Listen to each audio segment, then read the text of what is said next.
देखो टावरों, खुशियाँ बांटना बड़े, लेकिन पता नहीं किस महापुरुष ने ये कहा था कि गम बांटो इससे गम कम होता है। तो ये बताओ, जब खुशियाँ बांटने से बढ़ती है तो गम बांटने से कम कैसे हुआ? क्योंकि गम बांटने से गम और ज़्यादा बढ़ता है। हम किसी के आगे अपना दुख प्रकट कर रहे हैं, किसी को अपना दुख दिखा रहे हैं। किस लिए दिखा रहे हैं? शायद इसलिए कि हमें सहानुभूति मिले। अब जितना ज़्यादा आप दुख को बार बार किसी दुख को रिपीट करोगे तो एक समय ऐसा आएगा कि वो चीज़ें आपको सत्य लगने लगेगी सारी की, और बार बार आप इस चीज़ को दिखाने लग जाओगे। हर किसी को अपने घाव दिखाने शुरू कर दोगे आप। अगर आपने गम को दबा लिया, अपने गम को छुपा लिया, तो आप उस गम से बहुत जल्दी बाहर आ पाओगे। जैसे महिलाएं किसी दुख से जल्दी से बाहर नहीं आ पाती। क्यों नहीं आ पाती? वो हर किसी के आगे वो उस दुख को गाएगी, सामने वाली महिला का उसे सहानुभूति मिलेगी। मिलते ही क्या है कि उस बात को फिर और अच्छे तरीके से पिरो के पेश करेगी और बढ़िया तरीके से उसमें तड़का लगाएगी उस दुख के अंदर। क्यों? सिर्फ इसलिए कि हम किसी की सहानुभूति।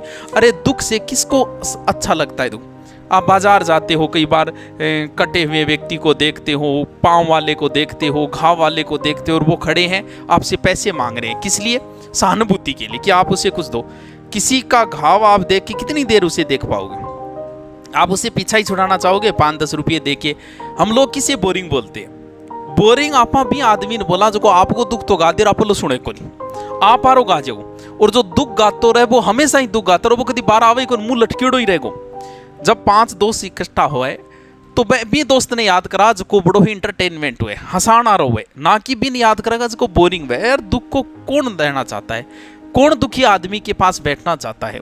तुम लोग दुख किसी को बता रहे हो, दुख एक कीचड़ है। तुम किसी को दुख बता रहे हो, कीचड़ उसके ऊपर फेंक रहे हो। अब वापस कीचड़ फेंकोगे तो कीचड़ ही आएगा वापस से, वो भी अपना दुख गाएगा। तो आदमी आई चाहोगे मैं दुख और साम लो दुख आ जा, तू तन मेरे लो सुना दूं और मैं तने तेरे लो सुना दूं। तो दुख, अब आप थे बोलो गुरुजी तो फिर दुख में दबाऊंगा क्या? दमन करेंगे तो दबाओ ना। दबाने की जरूरत क्या है? कमरे में बैठो, एकांत में कांच से बात करो, दीवारें से बात करो, पेड़ पौधों से बात करो, लेकिन किसी के आगे मत जाहिर करो।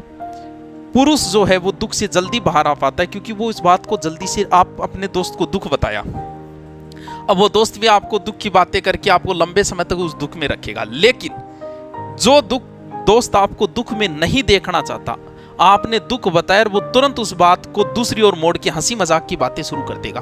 वो दोस्त आपको उस दुख में देखना नहीं चाहता, इसीलिए वो दूसरी ओर मोड़ रहा है आपको।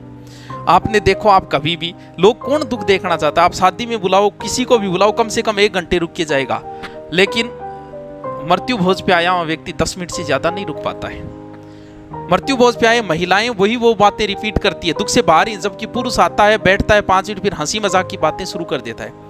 क्यों? उस दुख से वो आपको बाहर। तो खुशियां बांटो, खुशियां बांटने से बढ़ती है, दुख बांटने से बढ़ेगा, कभी भी घटेगा नहीं। जितना जल्दी आप इस दुख को दबा लोगे उतने ही जल्दी आप खुश रहोगे। इसलिए दुनिया में आए हो तो खुशियां बांटो। दुख है तो उसे सहन करो, सहन करो, बहुत जल्दी बाहर निकल जाओगे आप इस दुख से।